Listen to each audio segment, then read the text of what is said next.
అందరికీ నమస్కారం. కార్యక్రమం ప్రారంభించే ముందు గురువారి బ్రహ్మర్షి పత్రి గారికి ఒకసారి మనం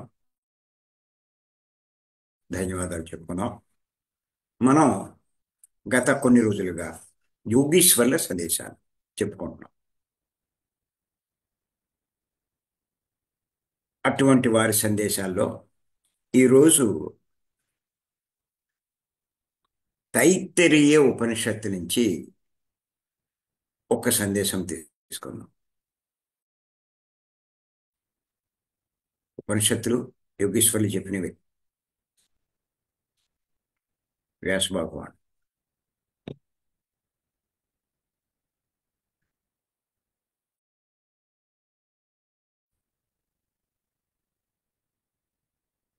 వ్రాసుకొని చెప్తాను.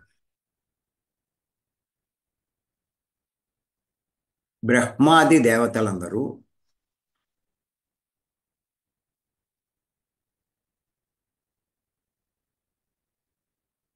వారి వారి అర్హతకు తగిన విధంగా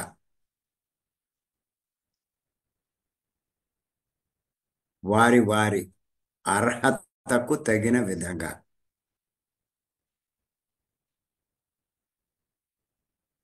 తరతమ భేదాలతో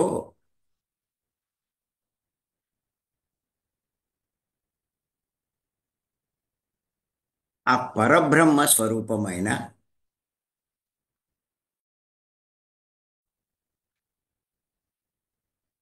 ఆనంద సాగరం నుండే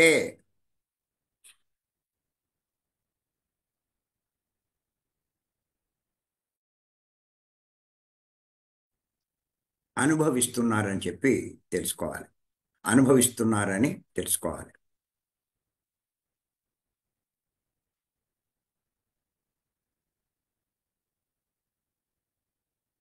మళ్ళీ ఇంకోసారి చెప్తాను.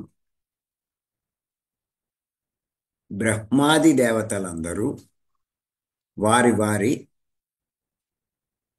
అర్హతకు తగిన విధంగా తరతమ భేదాలతో ఆ పరబ్రహ్మ స్వరూపమైన ఆనంద సాగరం నుండే అనుభవిస్తున్నారని చెప్పి తెలుసుకోవాలి.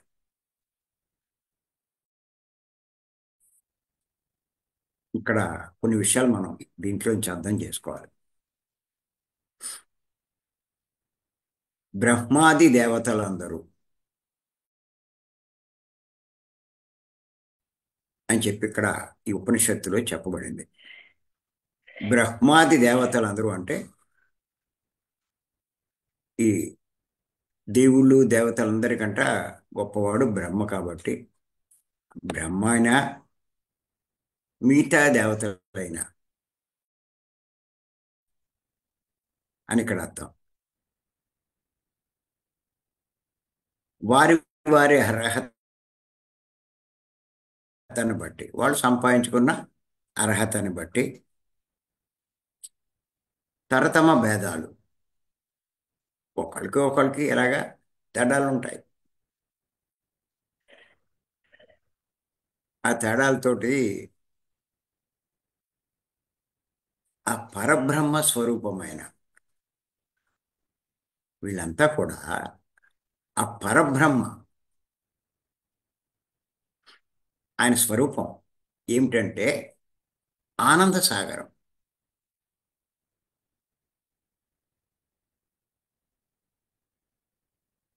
ఆనంద సాగరము అంటే ఆయన స్వరూపమే ఆనందం. ఎటువంటి ఆనందం? సాగరం అంతా. సాగరం కంటే పెద్దేమి లేదు.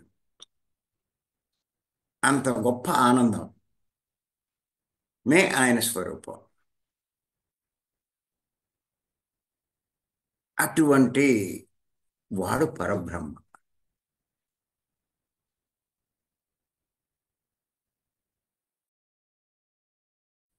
ఇక్కడ మళ్ళా అక్కడి నుంచే అనిపిస్తున్నా చెప్పి తెలుసుకోవాలన్నారు. ఇక్కడ ఏంటంటే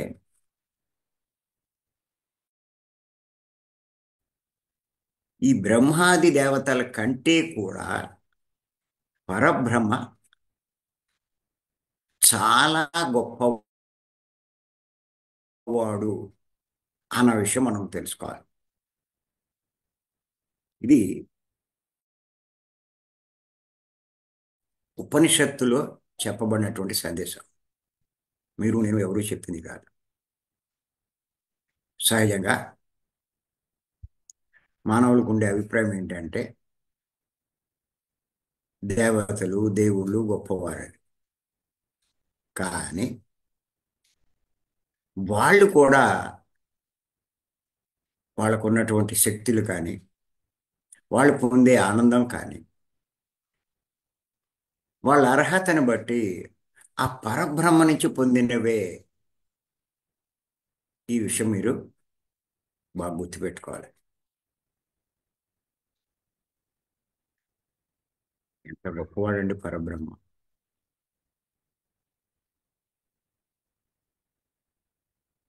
దేవుళ్ళు కూడా వాళ్ళ అర్హతను బట్టి ఆయన నుంచి శక్తులు కానీ జ్ఞానం కానీ ఆనందం కానీ పొందుతున్నారు అర్హతను బట్టి.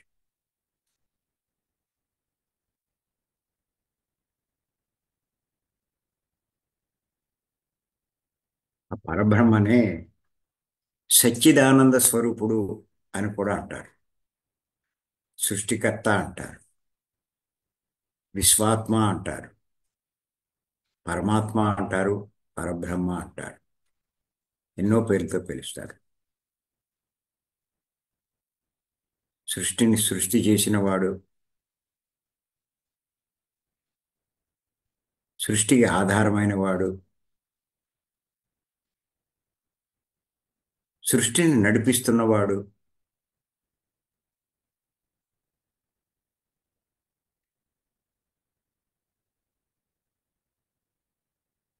అంతటి గొప్పవాడు.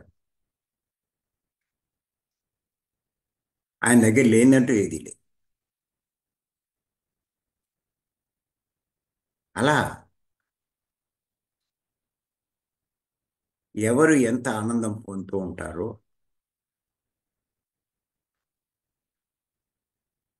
అనుభవిస్తూ ఉంటారో ఆ ఆనందం ఎక్కడి నుంచి వచ్చింది? సాక్షాత్తు పరబ్రహ్మ నుంచే వచ్చింది.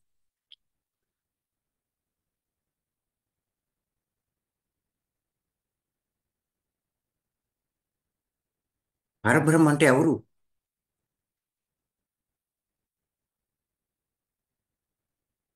అంటే పత్రి గారు మనకి స్పష్టంగా చెప్పారు,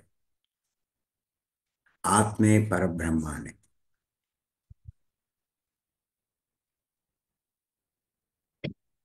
సమస్త జీవరాశుల్లో ఉన్నటువంటి ఆత్మే ఆ పరబ్రహ్మ అనే సంగతి తెలుసుకోవాలి మనం. అందరి శరీరాల్లో ఉన్నటువంటి ఆత్మే ఆ పరబ్రహ్మ. అందరి శరీరాల్లో ఉన్న ఆత్మ ఏమిటి అంటే ఆనంద సాగరం. పరబ్రహ్మ అంటే అక్కడ ఒక ఆకారం ఏమో ఉండదు. ఆయన యొక్క రూపం ఏంటంటే ఆనందం. అంత ఆనందం ప్రతి ఒక్కరి శరీరంలో ఉంది.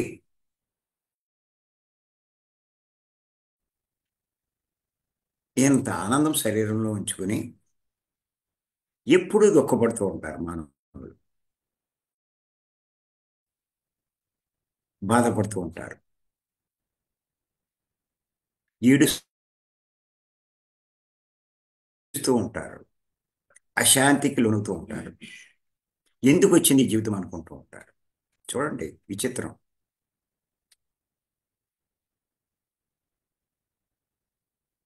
వీళ్ళు కోరుకున్న ఆనందం శరీరంలో ఉన్నా, అనంతంగా ఉన్నా అది అనుభవించలేకపోతున్నారు. దుఃఖమే అనుభవిస్తున్నారు. ఎందుకు? ఉపనిషత్తులో చెప్పబడింది, వారి వారి అర్హతను బట్టి అని చెప్పాడు ఆయన. ఉపనిషత్తులు చెప్పాడు.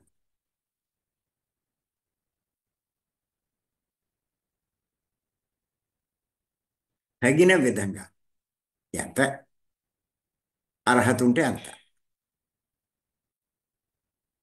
భేదాలతో ఒకడికి ఎక్కువ ఉంటుంది ఒకటి తక్కువ ఉంటుంది ఆనందం.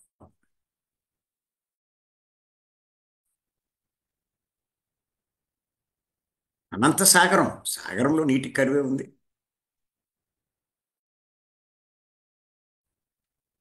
పరబ్రహ్మ దగ్గర ఆనందానికి కరువేటి.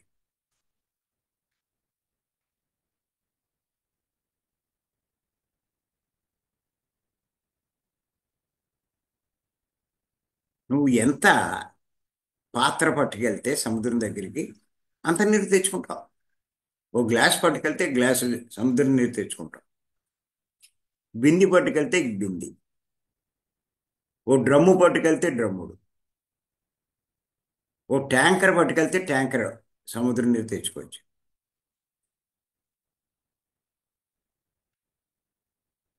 నువ్వు పట్టుకెళ్ళే పాత్రని బట్టి ఉంటుంది. నువ్వు ఎంత అక్కడ తరగదు, ఎంతైనా పొందొచ్చు.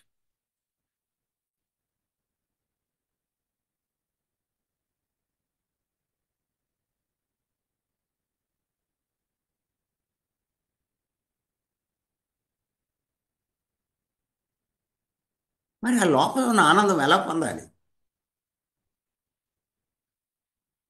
ఎవరైనా సరే అంత ఆనందం శరీరంలో ఉన్నప్పుడు ఎలా పొందాలి?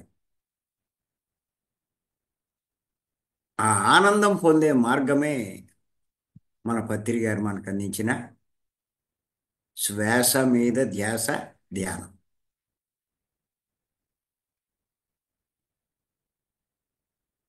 ఎవరైతే ఈ ధ్యానం చేస్తారో శ్వాస మీద ధ్యాస,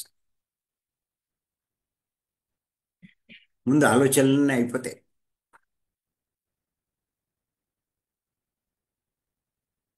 చంచలంగా ఉన్న మనసు నిశ్చలమైపోతుంది. ఇంకా సాధన కొనసాగిస్తూ ఉంటే నిశ్చలమైన మనసు నిర్మలమవుతుంది, శుద్ధి అయిపోతుంది, మంచిగా మారి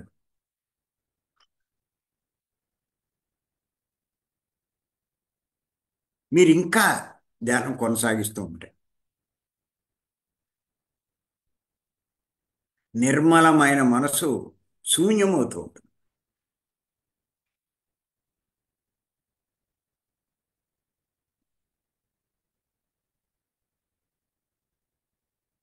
ఎప్పుడైతే మనసు శూన్యమవుతూ ఉంటుందో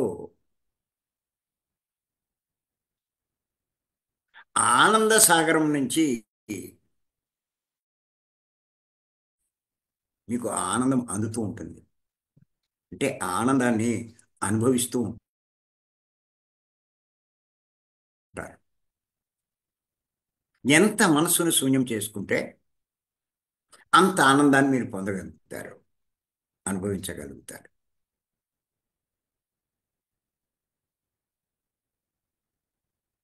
ఎలా అంటే వాళ్ళ అర్హత, అర్హత ఎలా వచ్చింది అంటే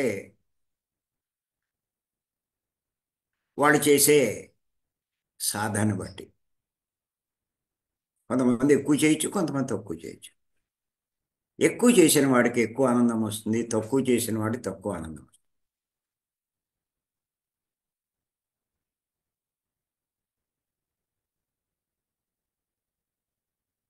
ఎవరికైనా అర్హత ఉంది, ఆనందం పొందే అర్హత. జీవితం దుఃఖపడడానికి కాదు, బాధపడడానికి కాదు. తనలో ఉన్నటువంటి ఆనంద సాగరం నుంచి ఆ ఆనందాన్ని పొందే ప్రయత్నం చేయాలి.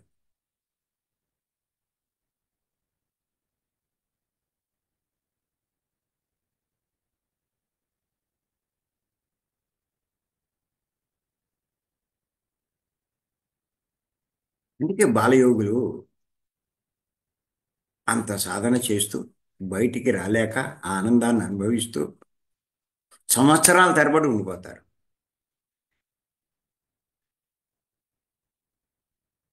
పిచ్చోళ్ళు అనుకుంటాం మనం. వాళ్ళని పిచ్చోళ్ళు అనుకున్న వాళ్ళే పిచ్చోళ్ళు. వాళ్ళు పొందుతున్న ఆనందం వీళ్ళు ఎక్కడుంది? వీళ్ళు దుఃఖపడుతూ వాణ్ణి పిచ్చోడు అంటున్నారు. అల్ప సంతోషం కోసం అనంతమైన దుఃఖాన్ని అనుభవిస్తున్నారు. అసలు ఆనందం అంటే ఏంటో కూడా వాళ్ళకి తెలియదు.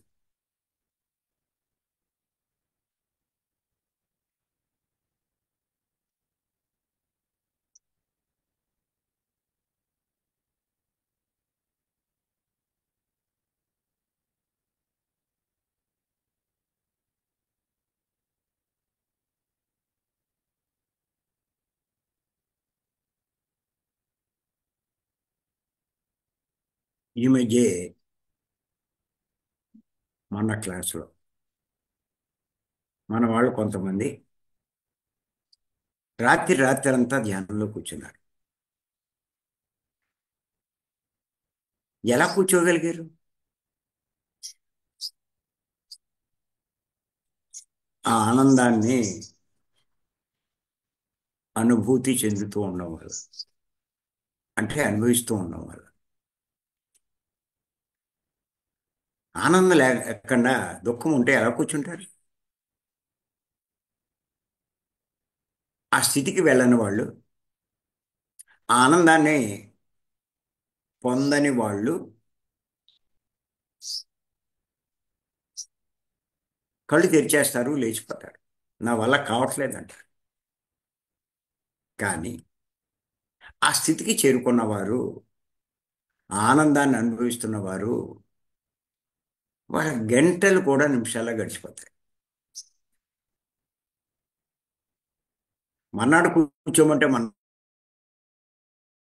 కూర్చున్నారు. ఇప్పుడు చాలా మంది సిద్ధపడ్డారు. మాకు 3 రోజులు చాలు, ఇంకా ఎక్కువ కావాలి. దానికి కూడా మనం ఏర్పాట్లు చేస్తున్నాం. ఎవరినైనా సరే అటువంటి ఆనంద సాగరం నుంచి ఆనందాన్ని పొందాలి అనుకున్నప్పుడు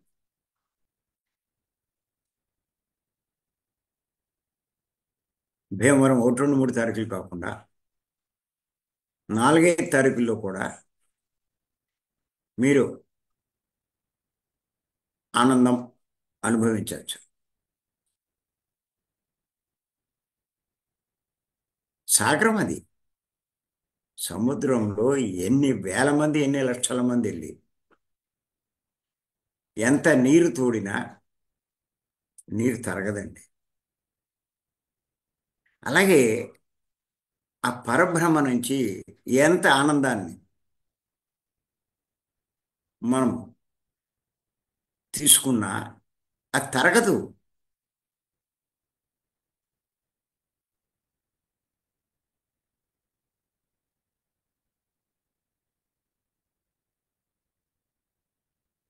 మీరు అందుకే చూడండి,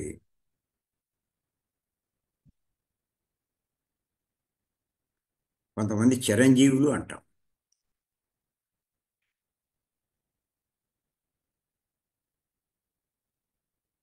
అంటే వాళ్ళు సంవత్సరాలు, వందలు కాదు వేల సంవత్సరాల నుంచి శరీరంతో ఉండిపోతారు. శరీరంతో తిరగరు వాళ్ళు.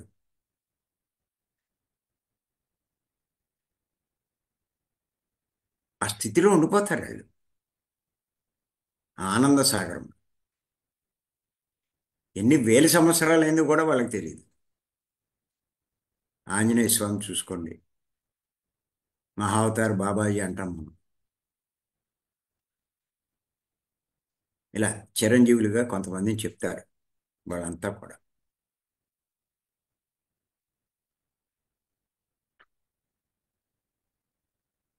అలాగే శివుడు, ఆయన ఎప్పుడు ధ్యానంలో ఉంటాడు.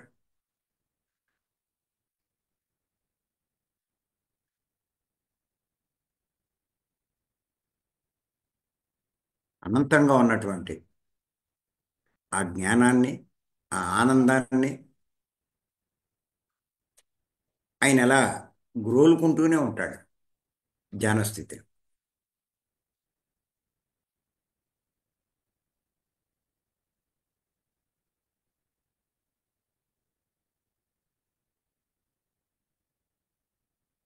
మేము కూడా అద్భుతమైన ఈ మార్గంలోకి వచ్చాం.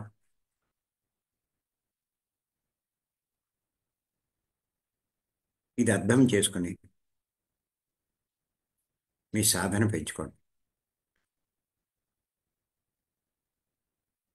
కళ్ళు తెరిచి జీవిస్తే అంతా దుఃఖమే.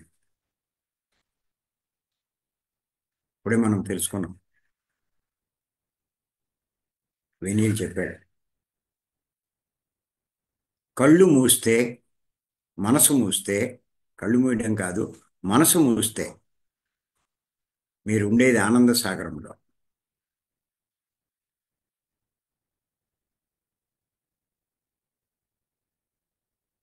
ఆ మనసు మూసే ప్రక్రియే శ్వాసమే ధ్యాస, ధ్యానం.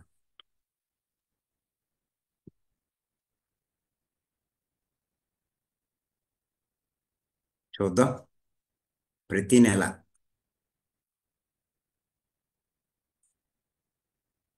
ఈ ఆనందాన్ని ఎంతమంది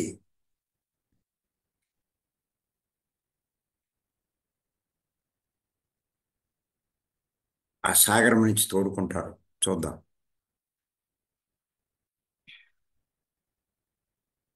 ఇది ఉపనిషత్తులో చెప్పబడినటువంటిదండి.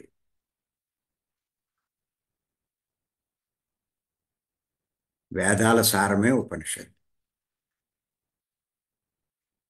వాటికి తిరుగులేదు. ఆ పని మనం చేస్తున్నాం. నేను అందుకే చెప్తున్నాను, మన వాళ్ళంతా 350 జన్మలు దాటి ఉన్నవాళ్ళు అని. లేకపోతే ఇంత ఆసక్తి చూపించలేరు. ప్రతి నెల రాలేరు. ఇన్ని గంటలు కూర్చోలేరు. అది కూడా చాలదు. మీరు ప్రపంచంలోకి వచ్చేస్తే, ప్రాపంచిక స్థితిలోకి, అశాంతి, దుఃఖము, సమస్యలు, బాధలు, కష్టాలు అన్నీ ఉంటాయి.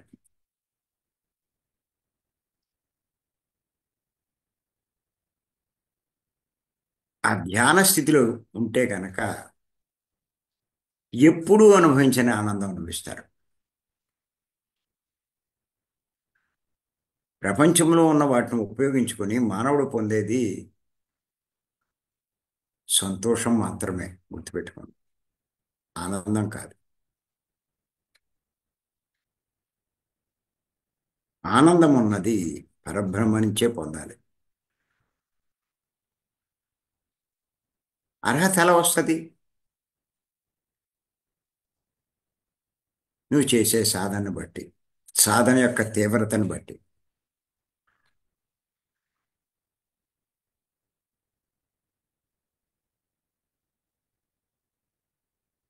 నేను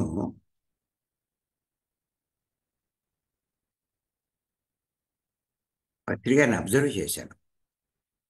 ఎందుకు ఈయన ఇంత గొప్పవాడవుతున్నాడు? ఈయనకి ఇంత క్రేజ్ వచ్చింది, ఇంతమంది ఈయనంటే ఎగబడుతున్నారు.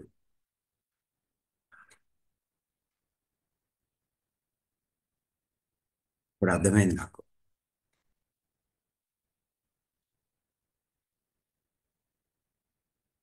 ఆనంద సాగరం నుంచి ఆనందాన్ని పొందే మార్గాన్ని బోధించాడు ఆయన ప్రపంచవ్యాప్తంగా.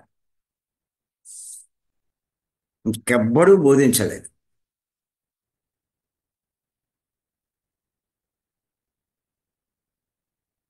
లోకంలో ఉన్న వాళ్ళందరికీ ఆనందం కలిగించే, ఆనందాన్ని పొందే, ఆనందాన్ని అనుభవించే అవకాశం, ఆ మార్గం బోధించాడు ఆయన. అందుకే ఆయన అంత గొప్పవాడయ్యాడు.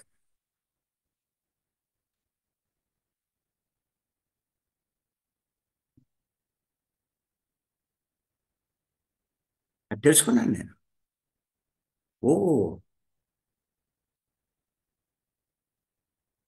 సృష్టిలో అన్నిటికంటే గొప్పది ఆనందం.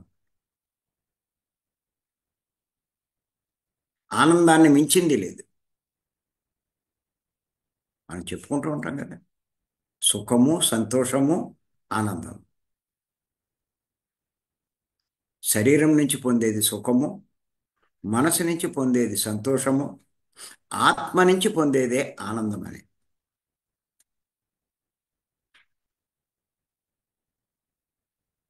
ఆ ఆత్మ నుంచి పొందే అంతులేని ఆనందాన్ని అనుభవించే మార్గం బోధించింది పత్రి గారు. అందుకే ఆయన అంత గొప్పవాడయ్యాడు. అదే మనము బోధిస్తే మనము ఎందుకు గొప్పవాళ్ళు అవ్వమని దాన్నే నేను పట్టుకున్నాను నేను.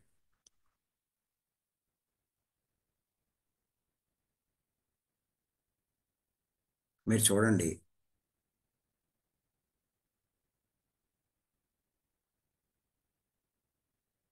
చాలా గుళ్ళల్లో పూర్వకాలం నుంచి మనం చూస్తున్నాం,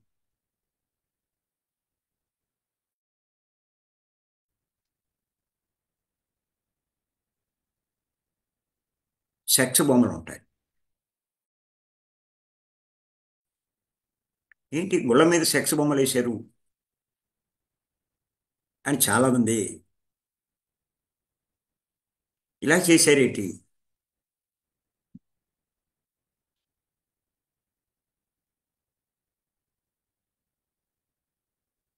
అని అనుకోవడం కూడా ఉంది. ఇంకెక్కడా లేనట్టు అక్కడ వేసారేంటి పవిత్రమైన గుళ్ళ మీద అని. చాలా అంతరార్థం ఉంది దాంట్లో. ఓషో చెప్పాడు, మానవుడు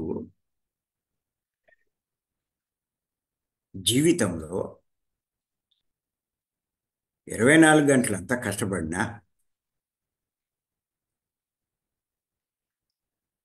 రాత్రి చీకటి పడ్డాక తన భాగస్వామితో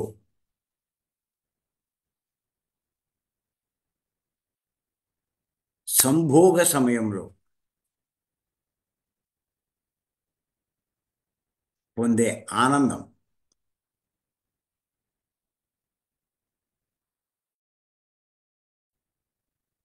మామూలుది కాదు. అనిర్వచనీయమైంది, అంటే వర్ణించలేని, చెప్పడానికి సాధ్యం కాదు, అంత గొప్పది ఆనందం. అందుకే భార్యని భర్త వదలలేడు, భర్తని భార్య వదలలేదు. కొట్టుకున్నా కూడా మళ్ళీ కలిసిపోతారు. దేనికోసము అంటే ఆనందాన్ని అనుభవించడం కోసం. విచిత్రం ఏంటంటే అది క్షణకాలమే ఉంటుంది.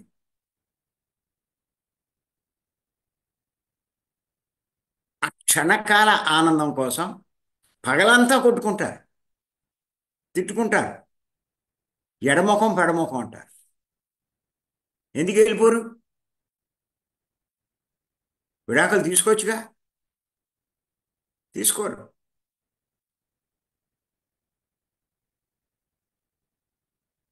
దేనికి అంటే ఆ క్షణకాలం పొందే సంభోగ ఆనందం కోసం. అంత గొప్పది ఆనందం. కానీ అది క్షణకాలమే ఉంటుంది. విచిత్రం ఏంటో. ఓషో మహాశయుడు ఏమంటాడంటే, నువ్వు సంభోగంలో క్షణకాలం పొందే సంభోగ ఆనందం ఎలాంటిదో నువ్వు ఆ పరబ్రహ్మను, అంటే ఆత్మను పొందితే అటువంటి ఆనందం శాశ్వతంగా ఉంటుందన్నాడు ఆయన.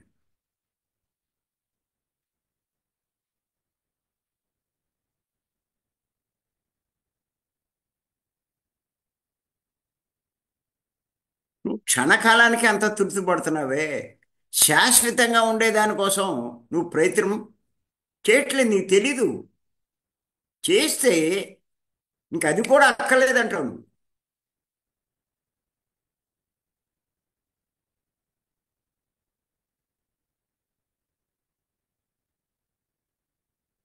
ఆనందం ఎక్కడుంది? ఆ సాగరం శరీరంలో ఉంది ప్రతి ఒక్కరికి. ఆనందం పొందాలంటే శరీరంలోనికి వెళ్ళాలి. శారీరకమైన సుఖాలు, శారీరకమైన భోగాలు, శారీరకమైన అన్నీ అనుభవిస్తే ఏం దొరకదు. అవన్నీ కాస్త వదిలి లోపలికెళ్ళు, అప్పుడు నీకు వస్తుంది. అదే గుళ్ళ మీద ఆ బూతు బొమ్మలు వేయడానికి కారణం అది. గుడికి వెళ్ళిన వాడు ఆ బయట పైన ఉన్నటువంటి బొమ్మలన్నీ చూస్తూ అక్కడే ఉండిపోతే ఏమవుతుంది?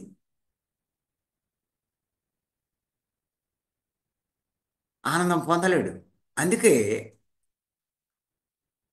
పూర్వకాలంలో ఆ పెద్దలు అలా బొమ్మలు ఏర్పాటు చేయడం జరిగింది.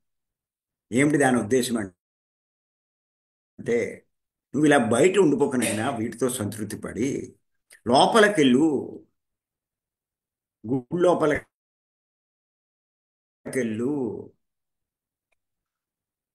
అంటే దేహం లోపలికెళ్ళు, దేహంతో ఆగిపోకు.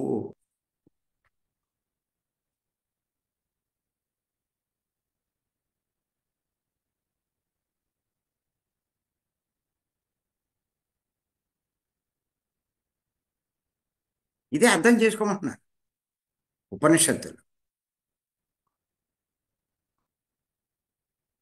మానవులే కాదు, మహాత్ములే కాదు, యోగులే కాదు, ఋషులే కాదు, బ్రహ్మాది దేవతలందరూ కూడా దేవుళ్ళతో సహా వారి వారి అర్హతను బట్టి, అర్హతకు తగిన విధంగా తరతమ భేదాలతో ఆ పరబ్రహ్మ స్వరూపమైన ఆనంద సాగరం నుండే అనుభవిస్తున్నారని చెప్పి తెలుసుకోవాలని చెప్పాడు. ఇది అర్థమవుతే మిగతావన్నీ పక్కన పెడతాం మనం. దీనికే ఎక్కువ ప్రాముఖ్యం ఇస్తాం. ఇది పత్రి గారు అర్థం చేసుకున్నారు. ఆయనలాగే అందరూ ఈ అనుభూతి పొందాలని చెప్పి ఈ మార్గాన్ని లోకానికి బోధించారు. ఇంత గొప్ప మార్గాన్ని బోధించాడు కాబట్టే ఆనంద మార్గాన్ని ఆయన అంత గొప్పవాడయ్యాడు. అదే నేను తెలుసుకున్నాను, అదే బోధిస్తున్నాను నేను. నా శక్తి మేరకు, అవకాశం ఉన్నంత వరకు ఎంతమందికి ఇది అందించగలమో అంతమందికి అందించాలి. అదే నా ఆశయం. ఎవడైనా సరే ఈ పని చేస్తే అంతులేని గొప్పవాడు అవుతాడు.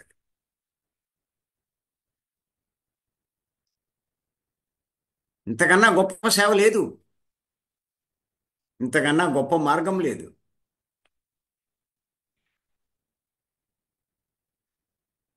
అందుకే మీరు చూడండి, ఈ గైడింగ్లు, మ్యూజిక్లు మెల్లిమెల్లిగా తగ్గిపోతాయి. చివరికి శ్వాస మీద ధ్యాసే నిలబడుతుంది.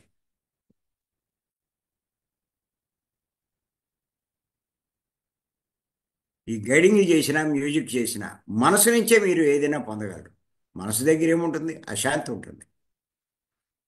ఆనందం సాగరం ఎక్కడుంది అంటే ఆత్మ దగ్గర ఉంది. మనసు దాటాలి, మనసు ముయ్యాలి. చేత ఆ పనే చేద్దాం. ఆ ఆనందాన్ని అనుభూతి చెందుతాం. మీకు ఆ టేస్ట్, మీకు ఆ రుచి పడితే కనుక ధ్యానం వదలమన్నా వదలరండి. ఊరికే మీరు కళ్ళు మూసుకుని మనసు దగ్గర ఆగిపోతే కొన్నాళ్ళకి ధ్యానం బోరు కొడుతుంది. కానీ ఆ స్థితికి మీరు వెళ్తే ఆనందం అనుభవిస్తూ ఉంటే నాకు ఈ ప్రపంచంలో ఇంకేమీ అక్కర్లేదు అంటాడు. మరి ఈ అవకాశం ఇచ్చి మీ అందరికీ ధన్యవాదాలు చెప్తున్నాను. రేపు మరికొన్ని